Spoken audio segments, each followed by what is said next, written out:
Welcome back to episode 68 of the Grappling Growth podcast with me, Joe Testouri. On episode 68, I had the pleasure of welcoming on Alistair Gordon, who is the co-author of Master Expert and also the founder of Expert Unity. In addition, we had his team member, Darin Fox, who is a subject matter expert and just a very clever thinker with all regards to do with business strategy and essentially making people experts.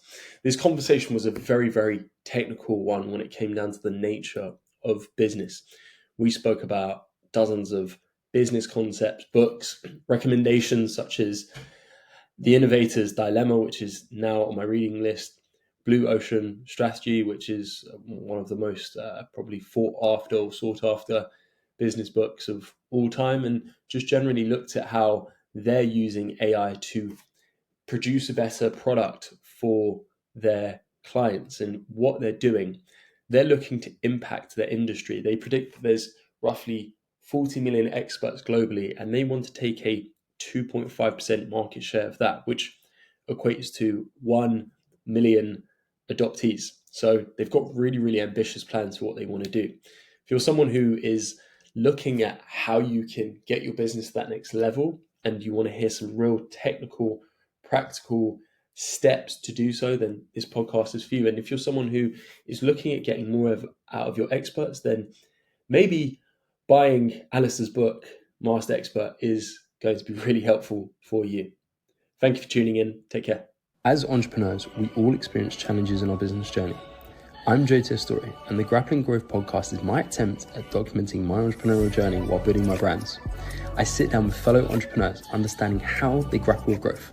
I hope you find value and enjoy. Alistair, Darin, pleasure to have both of you on. This is the first unique combo of the sorts that we've had where we've got two execs within the same company, the founder and managing partner, so to speak, together. So I'm intrigued, both different lenses.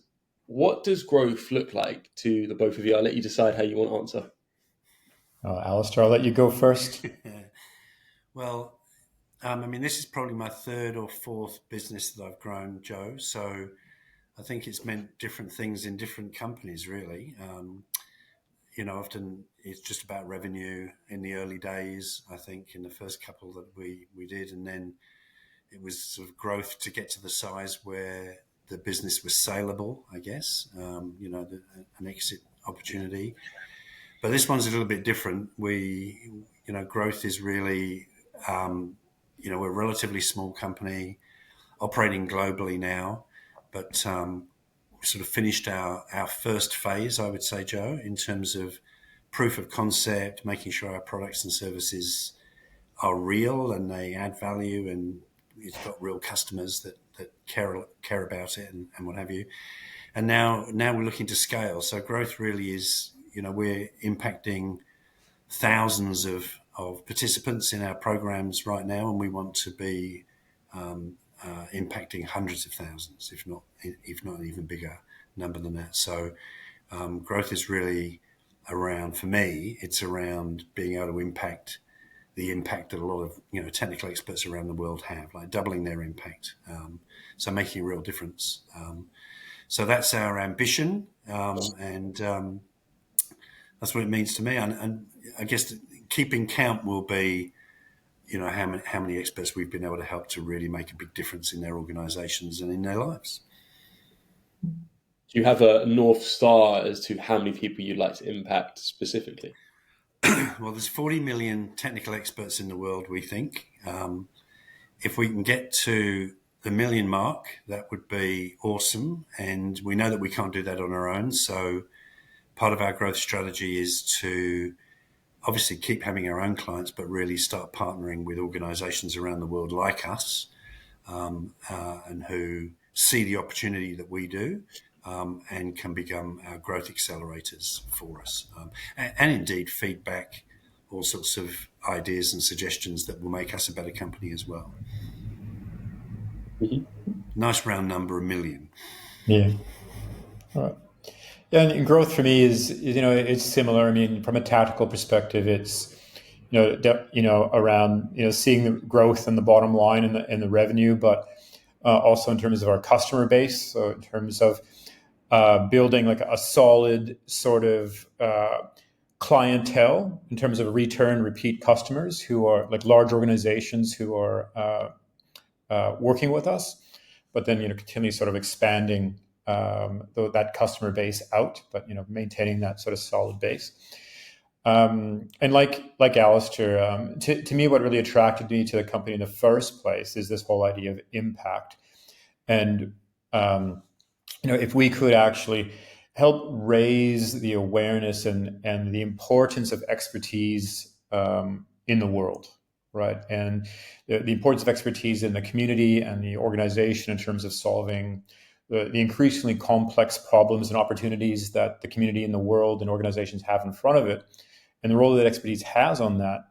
If we're able to achieve more people talking about that, world of fake news and whatnot, to me that'd be growth, a greater sense of purpose, and a life, achievement of a lifetime, really. Mm-hmm. So I guess, Alistair, a question a little bit more pointed to you, but Darin, it will also entail the reason why what you mentioned, you joined because of impact. How do you go from the entrepreneur's journey of starting businesses before, where maybe when you're younger, the focus is on selling, it's on the metrics that make sense to you, to looking at the market that you're talking about? You've got a TAM of 40 million people, you want to penetrate 1 million, work with them there. Where do you get the mindset and where do you get the ambition to build a business that first and foremost focuses on its customers and makes an impact? I think that's changed for me, Joe, over the years. I think when I started this business, so just for context for your listeners, we were in the leadership space. We had a leadership company. We still have a leadership development company. But when we started off the company that focuses on technical subject matter experts worldwide, I had the concept of scale.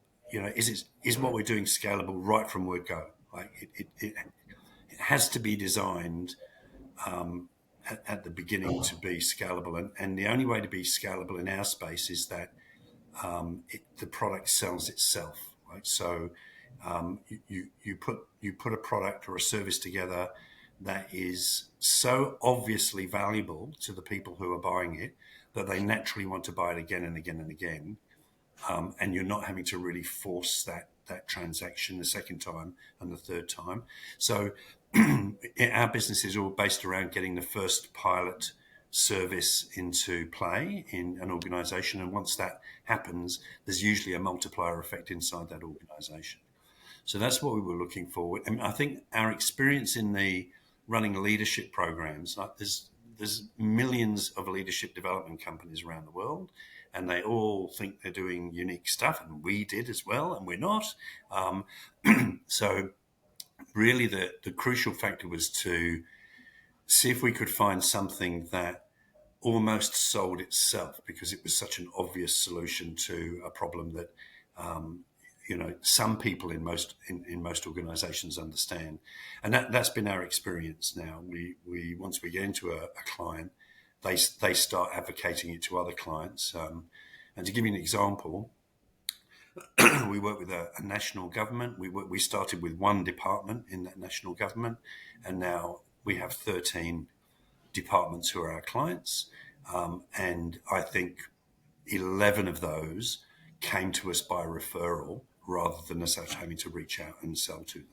And that's, that for me is when you've got a business that's got potential and you're not having to really push it. Does that make sense? Absolutely.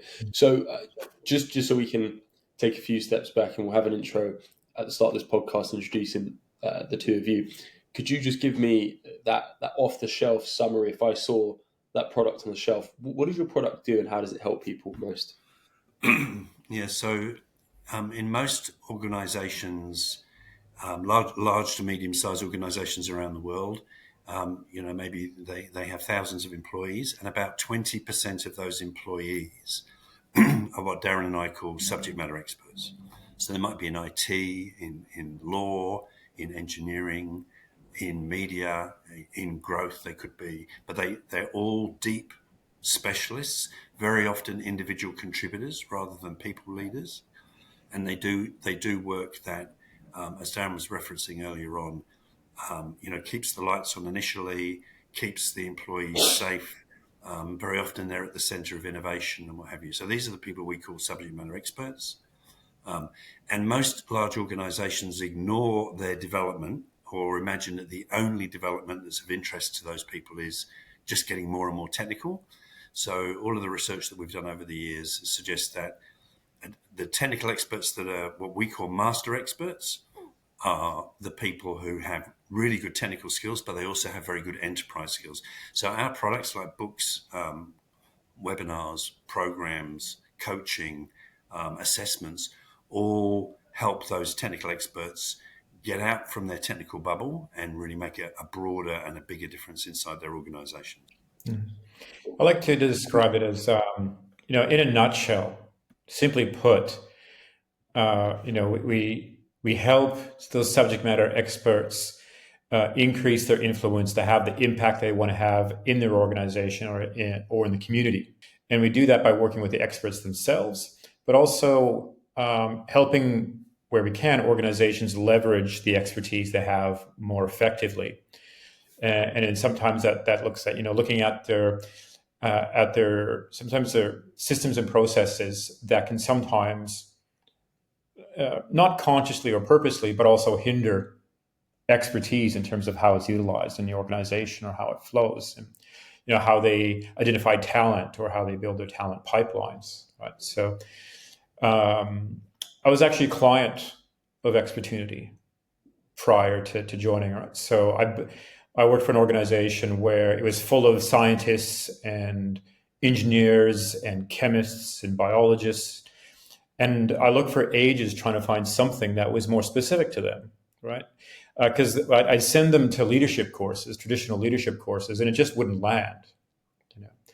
And finally, I can't remember exactly how I bumped into Expertunity and Alistair, but brought them in, and that organization is still working with us as well. So it's looking at helping them have the impact through their expertise, regardless of where they sit in the hierarchy. Cool. So there's a lot to unpack there, and a lot that you've discussed with regards to growth and how the business has evolved over time, and how you've positioned your different businesses and how you've changed the mission as time's gone on. I'm curious. So when Alistair, when you were writing your books, what was the thought process behind them and how they aligned with the business strategy and growth vision? It's a great question, Joe, because writing a book was something I didn't really want to do, and I'm not. When were they published? So the main book, Master Expert, was published about 2 years ago. Okay. 4 years in construction, and we felt, yes, thanks, Darin, great ad. We felt that what we were talking about needed to be out there. We needed to put a name on it. So it took us a long while to come up with expertship. I know it seems really simple. Apparently it was a phrase that was used in the 18th century. So I'm reliably informed by, Google and ChatGPT. But obviously we've repurposed it.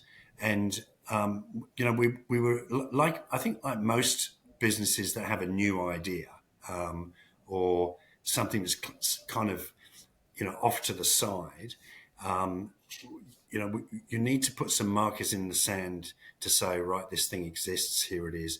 So for those people who have got businesses that have got new ideas and what have you, I think, notwithstanding, I wouldn't recommend the journey of writing a book. It's tortuous. But once the book came out and we started showing it to people, it was almost instant credibility, Joe. That we just had the ability to get to the end, and I was sort of we had to write it 3 times. I collaborated with about 40 or 50 subject matter experts on writing the book, obviously with my co-author, Dominic. They gave us some incredible feedback around, changing it. So we completely rewrote it the second time, and then it was edited twice and so on. But once it came out, and people started using it and people started buying it, then there was instant credibility that this is a real concrete thing that we'd have never been able to achieve with however good the slide deck was, So I think, it might be some videos, it might be, a community that you've built, through social channels, but there has to be something there that I think provides some sort of credibility and a backbone to a new idea that helps it land.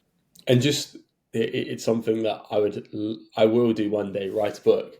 But the process of initially coming up with the concept, the idea, and then thinking, oh, has this already been done before, or can I do something better, or something contrarian to the market possibly? How do you start to ruminate on that process? Because you said it's a 4-year journey, so it's sort of like doing a degree on the side, so to speak, but you don't know if you're going to get the reward for it. And then you're piecing all of this together and then publishing it. Did you go with a publishing house or did you self-publish? How did the whole process look? Well, we ended up self-publishing, which I think a lot of people in our space do, in terms of consulting businesses where they're putting our IP out there. I think the next time around, when we do the next edition, which I think will be next year, we'll probably go to a publishing house and we might even produce something slightly different. The first biggest choice I think you need to make when you're doing anything like that is to decide who you're writing it for. Who's your audience, and that's a fundamental choice. And then once you've made that choice, you have to decide what voice you're going to write the book in. So are you going to be, a Harvard professor telling people how to think and what the research says? Or Michael are you Porter. going to be one of the community? So the biggest choice that Dominic and I made, I think, when we sat down and decided to do it, we said we were going to write a book for the experts, not their managers or the OD people or their, anyone else, but we're actually going to write the book for them that was actionable and meaningful for them. And we were going to write it from the perspective of us being experts as well and what we'd learned along the way. So it was written for experts by experts and with lots of stories in it about our experiences of how we'd done things well or completely messed things up. And the feedback we got in the end was the thing that the experts like, shock, horror, and amazement, is all the stories in it. Yeah, I guess they make them super relevant and you get to feel it and you can say, that's right, that's me. And that's where a lot of people want to sit their teeth into. Makes sense. Darin, I'm curious, and Alistair, I'd love to get your perspective afterwards. What your favourite business-related books out there? And we can't self-promote. That's one rule we have to take now. We've already promoted Master Expert here. What books that make you really curious? Oh, well, I've actually, over time, I get asked that question a lot by our clients. So I actually I always finish my consulting gigs with, I send them a list of Darren Fox's top 10-ish book recommendation. And I call it top 10-ish because it's gone beyond top 10 now. I can't keep it down to the top 10. Do you want to pull the slide up right now? Yeah, I could. You give me a moment. I could pull it up. But probably my favorite sort of traditional business book would be a classic one, old one, The Innovator's Dilemma by Clayton Christensen. So Clayton Christensen, he's retired, but he was, he's an executive, but he was a Harvard professor as well. He taught, at the business school there. And he did this research expanding over 100 years, looking at disruption of entire industries, and then looking at what organizations that sort of survived disruption, what did they do? And And so he looked like even, disruption in the tractor industry back, I can't remember what it was, the 1930s or whatnot, and all the way up to the 80s when the book was written. And he found that there was no recipe, guarantee of success, but the two things that large organizations could do to make it more likely they could survive disruption is, essentially create a skunkworks project, create a new arm of the business and just move it away from the main business. Don't let it get, assimilated, or a merger and acquisition. Everything else had a high likelihood of failure because large organizations struggle to deal with disruption when it's small. It's not small. It's not big enough for us. It's not big enough for us. And then all of a sudden it explodes, and they struggle to act in time. So, and just the thinking and the research that went into that book, I just thought is important for most business leaders to understand, especially those of large organizations dealing with innovation. But most of the books that I recommend are more around, I guess, the personal development side of things, to help people make personal change, to become better leaders, to become better experts themselves. Not so much business books, admittedly.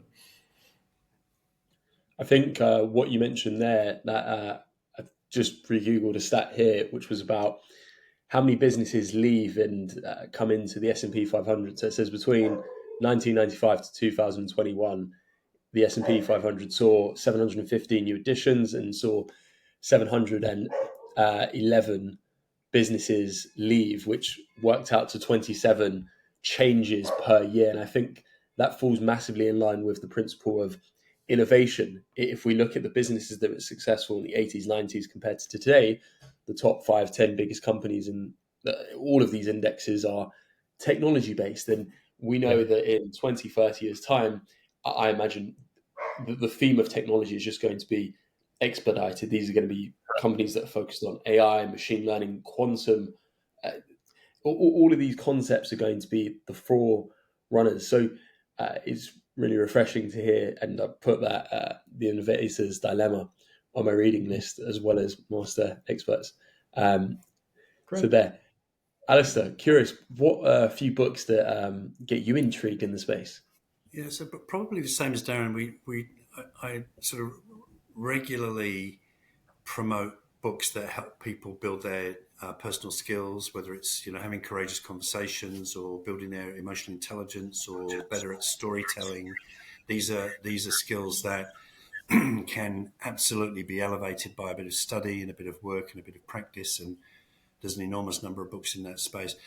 The one that's probably guided me most, I have to say, in my career is probably Blue Ocean Strategy, where and similar in a way thematically to what Darin was talking about, which is which markets do you want to play in? And the concept of that book is, red ocean is one with lots and lots of players, and there's lots of blood in the water, and there's lots of competition, and there's generally there's price pressure and there's cost pressure and everything in the fight. Whereas Blue ocean is where you're actually, creating a product or a service that's in a completely uninhabited piece of ocean. It's absolute blue water, and enables you to, charge quite a lot for it, provide a lot of unique value to customers.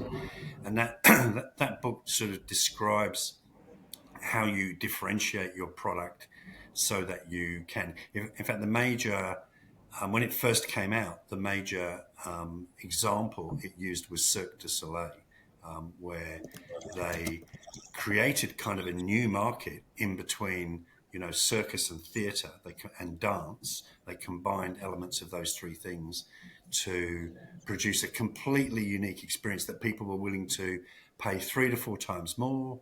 There were themed shows that they really reinvented that arm they created a completely new arm of sort of music, theatre, and dance. And so, from my perspective, I've always been sort of saying, am I building something that's in red ocean here, or I'm building something that's in blue ocean? Because if I know that blue ocean will be difficult to get going at the beginning, but once we get it going, we're going to have a nice run before competitors start coming along. How much of a two-pronged question? How much do you think a first mover advantage is important and influential in becoming successful in a blue ocean? And secondary, you mentioned there the barriers to entry to get into these blue oceans. Do you think they're typically higher than red oceans? They're definitely higher because, by definition, in a blue ocean, you're creating a new type of value that the customers aren't familiar with and might not recognize as being valuable initially. But the world is, as you would know, Joe, is littered with companies who had first mover advantage and didn't leverage it properly. So, if you're going to ask me as an entrepreneur what keeps me awake at night, it's that we don't move to scale our business quickly enough, and somebody else will come along and do it better than us. Now, on the one hand, if they come along and do it better than us, and lots of experts get helped as a consequence of that, that's a good thing. We still did something good, but obviously we would like to leverage the opportunity that we have if we can to do that. So, I mean, most really good ideas fail several times first. You can pick almost anything. I'm thinking about Airbnb. The story of Airbnb and the way that Chelsea pivoted after about 2 years. Most people might not know, but Chelsea launched Airbnb 6 times, and one of his colleagues said to him, he said, "What are you going to do next?" "We're going to relaunch it, for a 7th time." And they said, "You can't do that. You've already launched it 6 times." And he said, "No one noticed, so we're going to do it again."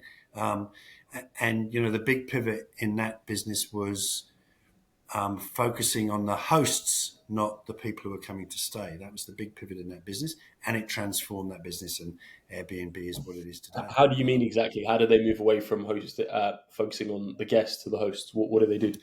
So what Chelsea did was, when they started off, they started trying to acquire people to come and stay at Airbnb. Remember, the Airbnb was typically kind of a student thing where you literally did a blow up mattress in a spare room or something and rented it out for one night or 2 nights, and that just was failing to get. They focused initially, when they were doing it, on conferences and things like that, and creating new accommodation options around big events and what have you. And it just wasn't getting traction. And it was, you do one conference and then you'd have to start all over again with another conference. Chelsea gave up his job and packed up his apartment and went and stayed in all of their properties for, I think, a year. He was on the road for a year, and he came back and he realized that the thing that was going to make the business really sing was, about a third of those hosts really did it well, and it was a fantastic staying experience, and 2/3 of them were terrible. And so he decided, right, we need to get rid of the terrible hosts, or we need to train those hosts how to be really good hosts. And that's where they started putting their energy.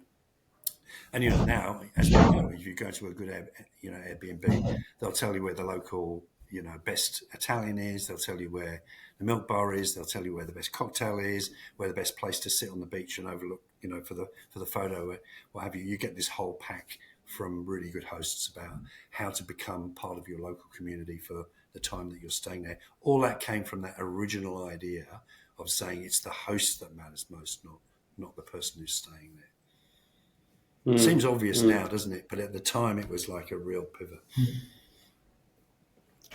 And I think that's a great lesson for a lot of entrepreneurs and business leaders to learn, that the people, how you look to go to market is really pivotal in your success. And I think, as to what you mentioned earlier on in this show, you mentioned how there's 40 million people out there, but trying to penetrate them singularly might be very difficult. Whereas looking at building up strategic partners all throughout the globe is your entry point. So they might be your hosts, they might be your facilitators to then get to the end user. So talking about the growth strategy, and a question pointed to both of you, what is the, and reveal as much as you can, which is within the remits of not giving away your strategy, but what's the go-to-market strategy now? What's the growth plan over the next 2 to 3 years looking like? So we've got a very firm base in our home country and adjacent country, which is Australia and New Zealand, and we have beachheads in the US and in the UK. So we have clients there now that are repeat clients. So and we've done that basically as proof of concept. So our strategy is proof of concept. Learn as much, and this is a key role that Darin plays in our business really brilliantly, which is make sure we understand experts better than anybody else in the world, and be prepared then to share that knowledge broadly, but also most specifically with our partners. So the growth strategy is simple now. We're looking for third-party, like-minded businesses who are playing in the red ocean, probably, in that leadership space, and they've got lots of lovely clients in that leadership space, every single one of which needs an expertship offering as well. And it's as simple as that, Joe. We've done lots of other things and tested it out, but this business we've decided at this stage is almost a referral business rather than something that's a B2C marketing business. As we scale, we will go down the B2C route, but we think that the fastest, quickest way to getting a strong global footprint is in the B2B space at this stage. Mm-hmm. Focusing on that wider adoption where you can go into a company and there's 50, 100 employees that you can impact at a singular time, that makes a lot of sense. And I work with a few clients whereby we're deliberating, do we go directly for the end consumer and then they pay out their pocket, or they go to their management and say, hi, I would like this training because I believe it would get me to this level. Could you budget this? And a lot of the time the companies say no. So it's them being the facilitators makes sense. So the main markets you're looking to penetrate being the US and the UK, or are there other markets you're looking to forge a path in? Yeah, I think we probably, like many English-speaking businesses, probably would focus on the English-speaking markets first. So maybe Canada and South Africa or something like that. But we've got interest from people everywhere. So as we grow, we have the ability to, I think, quite quickly turn some of our products into different languages and what have you. And I think cracking the Polish market, for example, just happens to be an election going on there, so I've been watching that. That's why it popped up. But if we'd find a Polish partner with it, us going to Poland would be a ridiculous solution. But if we could find the right partner in Poland, then that's a great opportunity for them. It's a great opportunity for us, and it means that there's a whole, there's probably hundreds of thousands of technical experts that will benefit there. So finding the right partner is a really interesting exercise. So that's the area we're working through right now, which is what does a perfect partner actually look like? And we're concluding it's not customer footprint, although that's important, and it's not size, it's mindset. It's, do they get it? Are they as enthusiastic and excited about it as we are? Are they willing to put an enormous amount of effort into, this new space, or are they trying to negotiate a contract in detail with us that's just, we're just losing the will to live, Joe, to be honest. So I think, and I'm sure we won't get it right every time, but that's fine. We'll live and learn, and I think almost everything, the whole business is built on getting feedback from people and acting on feedback that we think is really helpful feedback to us. So I'm imagining the strategy itself will evolve dramatically over the next 2 years as we learn what works and what doesn't in what markets and what doesn't. It's a very general answer. I apologise. No, it's fine. What's the biggest pain with trying to find the ideal client? Is it a case of just how do we get a hold of them, or do we rely on referrals? What does the challenge look like? What I'm asking. So again, this is where us really exploring the customer and how they think and what have you is very important. So we used to think that the business would, the most important clients were the people who bought learning programs and ran learning departments in these large organizations. It's turned out that they're not the most important people for us to interface with. The most important people to interface with is the head of the technology department, or the head of the engineering department, or the head of the scientific department, or the head of legal. Because when we're talking about the additional potential that experts have that we'd like to unleash, they get it straight away. They very often say, I have a floor full of these people who, could add so much more value, but they're not quite ready yet. They're not quite there. They don't quite have the full suite of capabilities that they need to do that. So I think we've learned that finding those people, by the way, are almost impossible to market to. So a CIO said to me the other day that he receives 100 marketing emails a day, and no matter and he's in charge of the spam filter, by the way, in his company. So he just doesn't respond to marketing stuff at all, and he must do somewhere, but that maybe he goes to a Gartner conference, for example. They're global leaders in technology advice around the world, and he'll spend lots of money. But he'll spend lots of money. He or she will spend lots of money going to that conference to get a very curated experience, which Gartner are doing. But the general stuff, people coming in and saying, "Hello, I've got a great idea for you," that just doesn't cut through. So consequently, in order to try and get to them, we need referrals. We need somebody who knows that person and who is willing to vouch for us as not wasting that person's time. So we've developed a 9-minute pitch to a CIO, for example, and if they're not interested after 5 minutes, we get out of their hair, because there's no point. So I think we've, like I'm sure many of your clients and many of the people that you advise, it's a discovery process to sort of narrow down and focus where it's worth us spending our energy. And there's many, many other things we could do. But at the end of the day, that's just bouncing off and you're not having any impact. So we've sort of narrow casted now down to that group, and that's where our focus is. Mm-hmm. And Darin, I'm curious, for you, what are a few client-side projects that you've worked on, transformations maybe, that you've really been proud of, that you've looked at and thought, wow, we've made an amazing impact here? Right. Well, it's usually on the, I guess the talent pipeline or the career framework. Like most organizations will have a career pipeline or a development pipeline into traditional leadership roles. So from graduate all the way to CEO, for instance.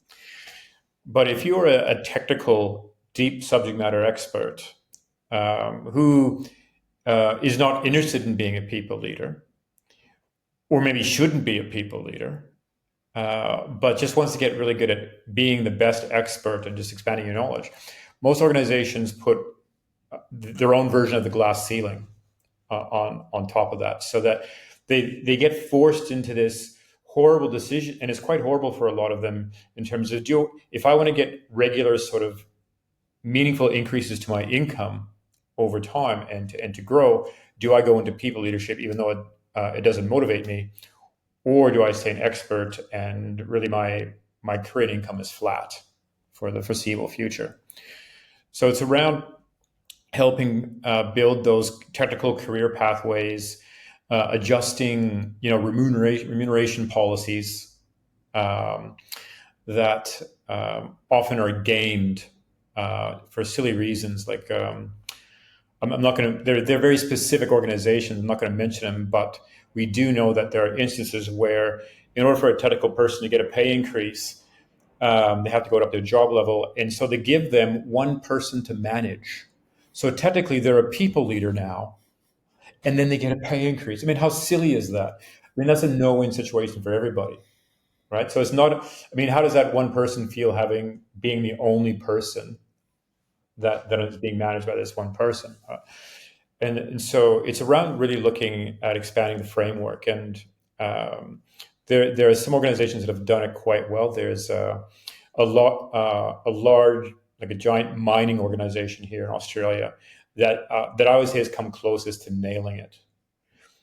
They've built an entire talent pipeline for experts so that in theory, a top subject matter expert in, say, engineering or whatnot could make the same amount of income as an executive, because they look at the value that the expert brings, not the number of people that get managed.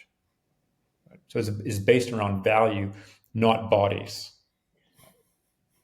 So I think that kind of falls in line to what you said, Alistair, about it's not about the profile of the client, it's about the mindset. It's about having the vision to see that, hey, actually, this one person's utility is worth X amount of value. Yeah, I think you're reminding me there of the perfect example of this. I'm trying to think of which CEO it was, but there was a new CEO of Ford in the US, and I think in the first week he asked to see a list of the top paid people in the business.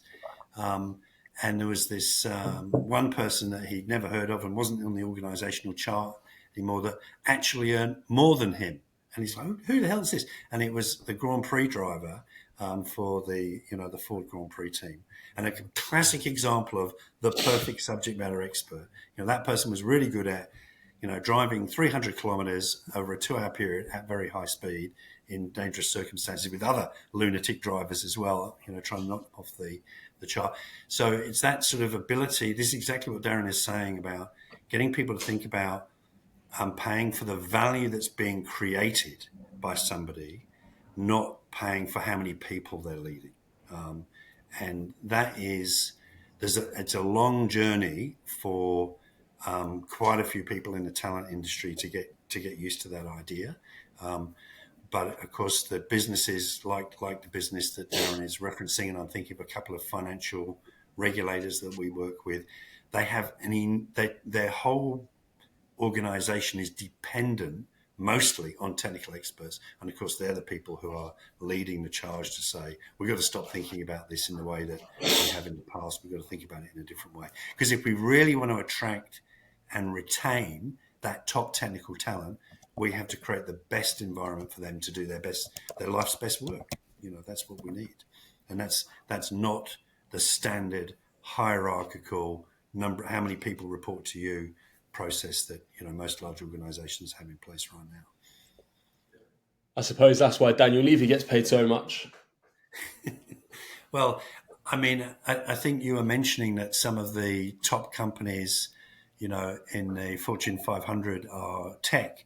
And, I think they have a very clear view about, if you're technically brilliant, we'll pay you whatever we need to pay you because you're the people creating the valuable products that are making our share price go through, the roof. If you think about NVIDIA, the people who design those amazing chips are technical experts. They won't have necessarily anyone, working for them, but those chips are better than any other chips by some distance. So guess what? That's what the value is created. So I think the tech companies mostly get it. And I think if you think about Apple in the days of Steve Jobs, it would, the only people he ever talked to were the really, really, really top technical experts who, were helping him, build quite unique breakthrough products.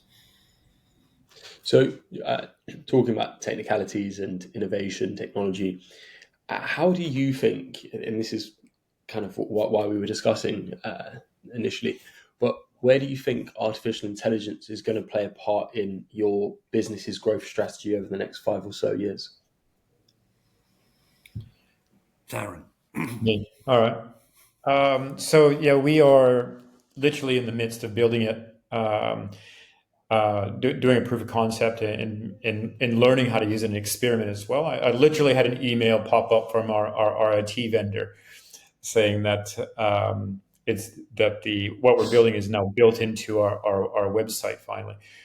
So what we're trying to do is use AI as a way to assist experts as like an AI mentor or an AI coach, right? So to be able to go onto our website and ask it questions, or even on the phone through a messaging app, and ask it a question in terms of how can I improve my influence skills? How can I improve my career? Those type of the typical coaching questions that we get when we have one-on-one conversations with experts, or when Alice is saying, heads of IT, CIOs talk about the type of issues that their teams are having, right?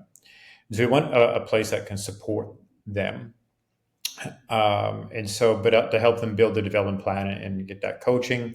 But also we're seeing it as a tool to help develop our own network of coaches as well, right? So as we start building our partner base, building that network of other consultants that we're going to use help us around the world, it's already proving to be a tool that can also help them understand our services, our product more effectively, how to coach the idea of expertship. What is it? Our different tools and techniques.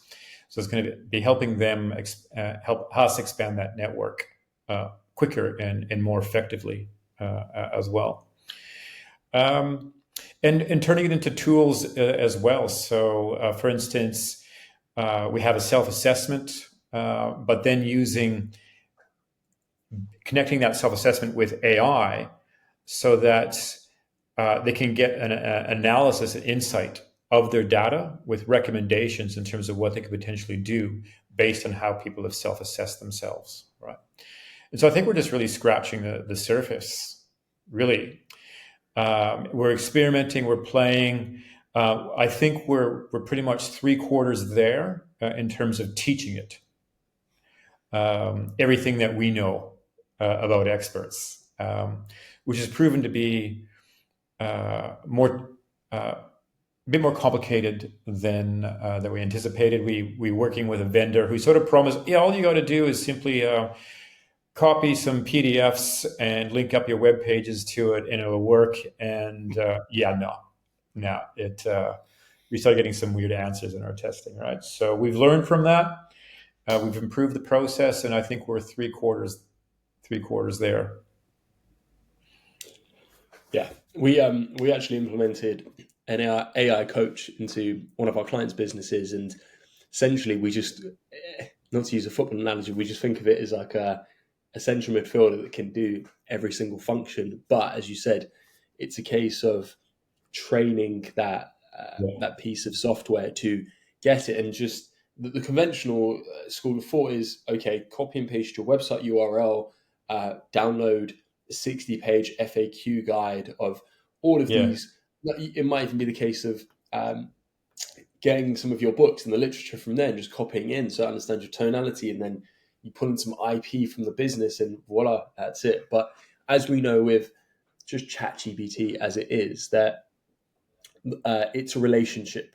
So it's kind of the case of, that the idiosyncrasies of when your wife wakes up in the morning, of what she likes and what she doesn't like, but you only learn this over time. So it's a case of you trying to put this bot in, it's not going to figure out that, this person doesn't like this or this. But there's some really, really fascinating tools out there that can really become a key cornerstone quarterback of your team there to really help out what you're doing. And I think probably the biggest time save, or the biggest benefit, is the time save for you guys, and then also the stickiness of the relationship between you and your clients is something else there that is going to help improve or help reduce churn to that regard. Gents, it's been a pleasure having you both on. Where can people find you, and what's next for the business? So, well, it's been a pleasure being on, Joe. Really great conversation. Really enjoyed it. Thank you. So people can find us at www.expertship.com. That's our site basically for technical experts to go. There's lots of free chapters of the book and all that sort of stuff there. Lots of free resources basically. And from there, you'll be able to find our corporate site, which is www.expertunity, so expert and unity.global. That's our corporate website. And our publications are on on Amazon and all other good bookshops. Amazing. Darin, Alistair, pleasure. Thank you. Thank you very Thank you, much. Joe.